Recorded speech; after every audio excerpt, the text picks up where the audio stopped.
Today, I am going to look at the remarkable turnaround that the Quakes have had in the last 9 games.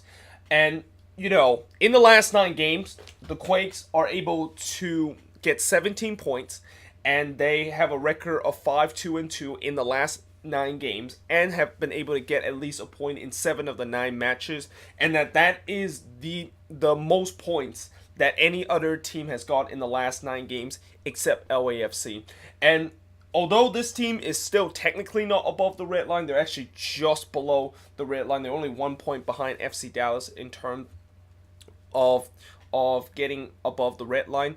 If you would have thought that 2 months ago, and after that 5-0 loss against LAFC, that this team would be right where they are right now, fighting for playoffs and potentially have hope that maybe this team can actually make the playoffs, yeah, then you are definitely crazy, and that you're probably just a time traveler or something like that, because nobody would have thought that this was going to happen. Like, I myself, include many people, have written off the Quakes when they lost 5-0 against LAFC. I thought our season was done, and that I was more looking forward to the July transfer window, and that what are we going to do in the summer so that we can potentially boost up this team, that we can maybe once again compete heading into next year, or maybe salvage something in the second half of the season. But I didn't think we were going to go on a crazy run. And, in the first game of this remarkable 9-game turnaround, we won 3-0 against Portland, which was our first win since August of 2018, and our first clean sheet at home since October of last year, and the first clean sheet win that we had since 2017, when we also were able to get a clean sheet against the Timbers at home, and it was also by the same scoreline of 3-0. But after that game, I was happy that we finally ended our long, miserable winless run. But at the same time, I still don't believe the fact that this team was going to go on a crazy run, and I thought this was just one game, and that it's kind of a fluke game where they did very well, and then in the next couple of games, they're not going to do very well at all. And especially the fact that they were playing against the Portland Timbers, which at that point, the Timbers, alongside with the Quakes, are two of the only winless team in MLS, and two of, I believe, 5 winless team in MLS. And I even call that the sad derby, because both of these teams are kind of winless, and even if somebody wins this game, it doesn't really kind of help in terms of toward their season. But we won that one 3-0, and we looked very good in that game. And then the very next one against Houston, of course, we lost 2-1 in that game. And in some way, that kind of proved me right in terms of the thought that, yeah, I thought it was kind of a fluke performance. Although, to be fair, in that game, we did a very good job in terms of trying to hang around. I mean, Houston, although they dominated that game, and they certainly deserved the win in that game, we hung around for a while, and we showed some resilience to basically come back from going 1-0 down and able to find an equalizer, but unfortunately obviously gave up that second goal a couple of minutes later after we got the equalizer. And it's also worth noting that Lopez actually got sent off in that game, and he has not started a single game for us ever since. And I feel like this was a game, there was a lot of hype about Lopez being a guy that is the answer to our fullback question that we've been having in the last 2 seasons, and it just seemed like that wasn't the case. And who would have thought that Tommy Thompson, who decided to now play in the spot of where Lima is playing, and Lima playing in the left back role, that would actually be the answer as the fullback. Like, that's basically almost as if the same kind of thing that we tried last season, which trying to put one of our wingers into our fullback position, even though they're not really fullbacks. But the difference between this season to last season is that this season it actually worked. Unlike how last season, when Salinas, who should be a winger, put in that left back position, that didn't work. Thompson, who should have been a winger and has been a winger and an attacker for the Quakes throughout his time with the Quakes, and now he's playing as a fullback, that it actually worked out perfectly. But Yeah, after that game, after that 2-1 loss, I thought that we were going to once again start a pretty miserable winless run. But that was not the case. In fact, in the next game against Sporting KC, where I thought for sure we're going to lose that game, and I know Sporting KC had a lot of injury in that game, and they also suffer a couple of injury during the game too. I definitely did not envision that we were going to absolutely destroy them 4-1. Like, after what happened last season where they absolutely destroyed us at home 5-1, there was no way in the world that we were going to just completely flip the script and basically gave them a taste of their own medicine by destroying them 4-1. But that was the case in that game, and in my opinion, I think this game against SKC, this is still probably the best game that we have played so far this season. I mean, I maybe the close second would be this 4-1 win against Chicago. That is probably the most complete performance, but I thought this was probably the most complete performance because we just looked very good in that game in terms of the attack and also at the back.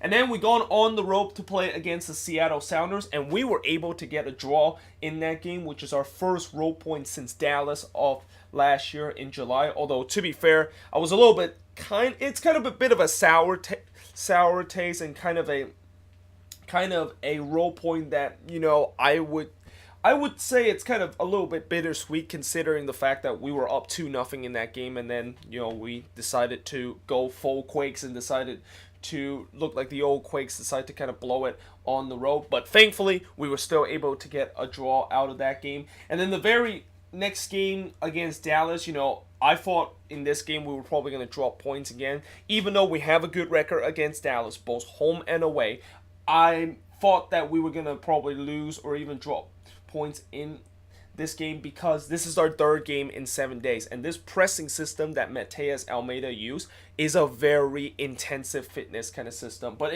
instead, they actually did well in that game, and like the Seattle game, I kind of had regrets the fact that we could have got 3 points. Consider the fact that late in the game, we were actually pushing Dallas, and we were actually making Dallas like the road team with the way that we were pushing forward and really kind of scaring them off, and just they literally had to do some last-ditch defending to prevent us to not get all 3 points, which is something I haven't seen the Quakes done in a very long time. But we walked out of that with a point, and then the following week, of course, we won 1-0 against FC Cincinnati. It's worth noting that Espinoza got sent off in that game, and that we actually play about 40 minutes without 11 players, and we were down to 10 men for 40 minutes.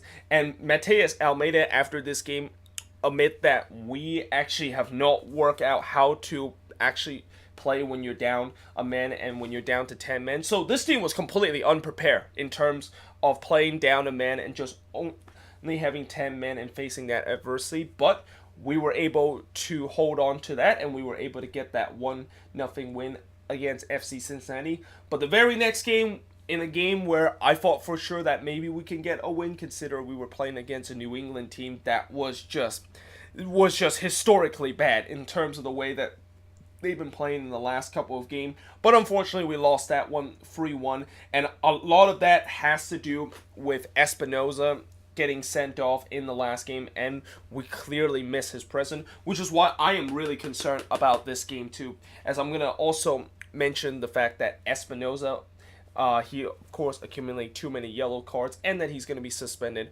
for one of the game, which, actually, you know what, just kind of tell you right now, he's going to be suspended for this DC versus the Quakes match. But the good news for the Quakes is that they're able to bounce back after that tough 3-1 loss by winning 4-1 against Chicago, and this was a very historic game, and a game that could go down as one of the best game and one of the games that will be remembered a long time in Quakes history, because this is the game where Wondolowski finally breaks the MLS all-time goal-scoring record, finally surpassing Landon Donovan, and he did it in style. He scored 4 goals in this game. I mean, as I mentioned, the fact that this is going to go down as one of the best Quakes game of all time, this could also go down as probably the best single individual performance in in a Quakes match that we will ever see before. I mean, when is the last time you've been able to see a Quakes player to score not just a hat trick, but score 4 goals in that game and score all the goals to get the team over the line and get all 3 points over the line at that. I mean, it was just incredible to see, and I was very blessed to see that kind of history.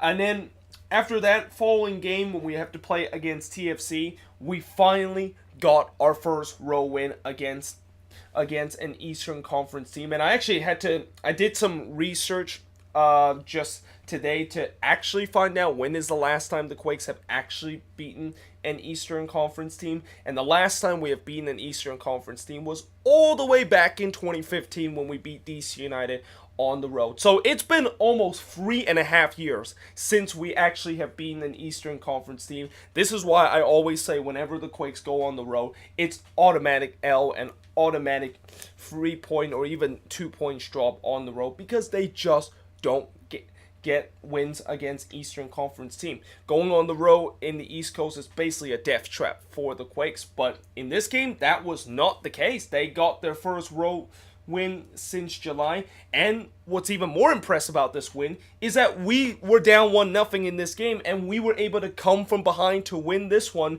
which I don't even remember the last time that the Quakes are able to come from behind on the road and able to get all 3 points at that. Like, that's something that is just goes completely against what the Quakes does. And in this game, the 2 goals that was scored by the Quakes, guess who scored those 2 goals? Yup, that's right, it's Chris Wondolowski, and that now Wando has scored our last 6 goals, and really these last 2 games has really the kind of like vintage Earthquakes, where it seemed like for the past couple of season and all the way back into 2015, 2014, it seemed like Wando is like the only guy that is kind of carried this team and basically the guy that scored all the goals for this team and able to get the team over the line and get all 3 points. It's happening once again, and in some way it's great to see, but at some point I'm kind of a little bit concerned the fact that is probably going to be the way it is. I mean, it will work out in the short term, but I don't think in the long term that Wando should be the only guy to score all the goals and basically the guy that carry our team to get all 3 points at the end of all these kind of games. But yeah, that of course is the 9 games and the remarkable 9-game turnaround for the Quakes that is able to get them from at the bottom of the Western Conference with 0 points to all the way now up to 8th place and only 1 point behind FC Dallas in terms of getting above the red line. Now, looking ahead for the Quakes and looking at their next 6 games, I talked about May being a very big month for them because of the fact that they have been playing a lot. They have a lot of easy team that they're going to be facing in May, and that if we do not get win against those easy team, then I am a little bit concerning what's going to happen when we have to face those tough team and that we have to win against them. And so far, they have really passed that test. Like, they face a lot of easy teams so far, and I think maybe that's the one thing that I kind of doubt in terms of the Quakes making the playoffs, because they have been facing so many easy team. What happened when they do start facing some tough team, and what kind of team would this be like if they do face a team that, are one of the top team in the Western Conference and a team that is kind of like in a playoff spot?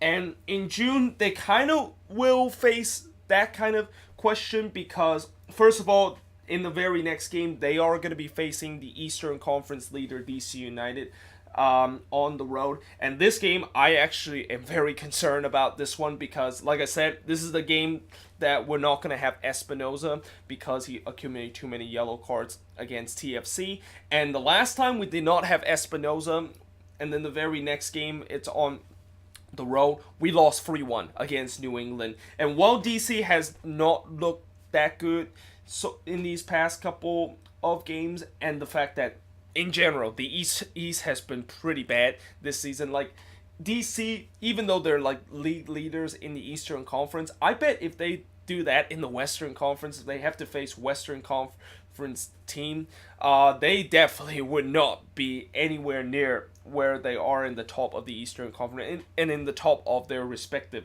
conference. I mean, the East has just been really bad this year. But having said that, the Quakes, as I'm always mentioned, they always have problems in terms of facing Eastern Conference team. And I don't know if this is going to be just kind of one of those outlier that the Quakes were able to get a win against an Eastern Conference team. But this one is definitely going to be very tough, and especially facing a DC team that is very good at home at Audi Field. But then the next three after that DC trip, we actually have three in a row that is going to be at home, which is, I think this is the only time of the season where we get three straight home games.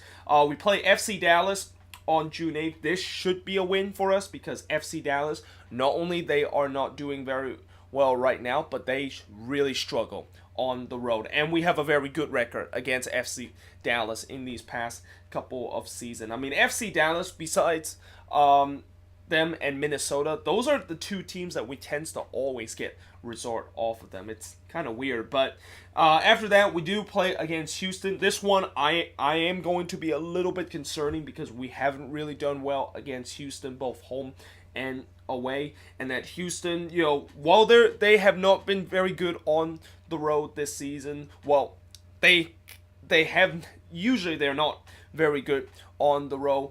I'm a little bit concerned the fact that Houston is one of the top team in the Western Conference, and that, like I said, the Quakes, they usually, for whatever reasons, they tend to struggle against Houston, both away and also at home. And then after that, we play against the Galaxy. And speaking of this Houston game, this is after we got an 18-day break from the Gold Cup, and that it will be also very interesting to see how the team would look like. The fact that they have that kind of a long layover, and that whether or not if this team is going to stay sharp as they have been in these past 2 months. But after that, they have to play against the Galaxy, and they have a short week against the Galaxy at Stamford Stadium. That is a game that is definitely going to be very tough because the Galaxy are doing very well this season. But hopefully history will be in favor of the Quakes, knowing that the Quakes have never lost to the Galaxy. Well, at least they only lost once against the Galaxy at Stamford Stadium. And it's really a game that we usually are able to either get a win or get a draw against the Galaxy, no matter how good or bad that the Galaxy are. Then after that, we play against Minnesota on the road, and like this road game against DC United, this is going to be a very tough one because Minnesota is very good at home at Allianz Field. Before returning home to face against RSL, we do have a good record against RSL at home, so I expect that to be a win. And overall, when you look at these next 6 games, I wouldn't say this is the toughest stretch that we are going to go. I think the toughest stretch is going to be that back-end schedule in September and into the beginning of October, when we have to face all these very tough teams, both home and away. But still, I think this is definitely an interesting test for the Quakes to do. They have a lot of home games in these next 6 games. 4 of the 6 that they're going to be playing is going to be at home. And knowing the Quakes do not do well on the road, I think the only way if this team is going to make the playoffs and get above that red line is that they got to get majority of their wins at home, and hopefully maybe on the road where they are going to drop a couple of resources. Hopefully that will matter because we are able to accumulate as much of a home wins that we have so far this season. But having said that, we already have dropped 3 home resort this season, which is why now the room for error in terms of us having a good home record, despite the fact that we do not do very well on the road, is very, very slim. So, yeah, there you have it. Let me know in the comments below, what do you think of the Quakes' remarkable turnaround in these last 2 months, and also the schedule ahead for them. Do you think the Quakes will continue to be right around the same spot? Is there going to be that pushback that they're going to eventually suffer? I mean, I still think heading into the summer transfer window, I feel like the Quakes still need to add a DP kind of level attacker, maybe also a TAM level kind of defender too, because it's just you know, right now, Almeida, he, in many ways, I think he's working wonders with this team. Like, this team, when you look at this team, this is not a team that you would think that should be anywhere near the playoff line, and that we have probably one of the weakest squad in the league. And yet, somehow, in some way, we are able to perform like never before. And, you know, we'll see if this is going to continue or if there is going to be a pushback. And that I feel like if we're going to have that pushback, it's going to either happen next month or happening in July. And that's when I hope the front office would start to know that we need some signing. Like right now, I hope the front office don't just see this video and say that everything is fine and that the Quakes are definitely going to make the playoffs. No, this is just a run that it's a combination of us having a great run and having a good form of the season, but it's not gonna stay for a very long time. Like, I will be shocked if the Quakes can continuously do what they're doing right now throughout the whole season. You know, they just need some reinforcement heading into the summer transfer window, and we have money to spend, and we have DP spot available to able to spend that money. So why not do it in the summer transfer window? If we do it, maybe it even strengthens this team in terms of not only making the playoffs, or it can also maybe make this team even better and maybe even get a home playoff game. Like, is this finally the year where the Quakes are gonna finally get a home playoff game at Avaya Stadium? And I know because of this new format, it's gonna be even harder now to get home playoff game, considering you have to be one of those top 4 teams. But still, is this finally the season where the Quakes are not only gonna make the playoffs, but also going to get a home playoff game for the very first time at Avaya Stadium? But yeah, let me know in the comments below, and I hope you guys enjoyed this video, and I, of course, will see you guys next time.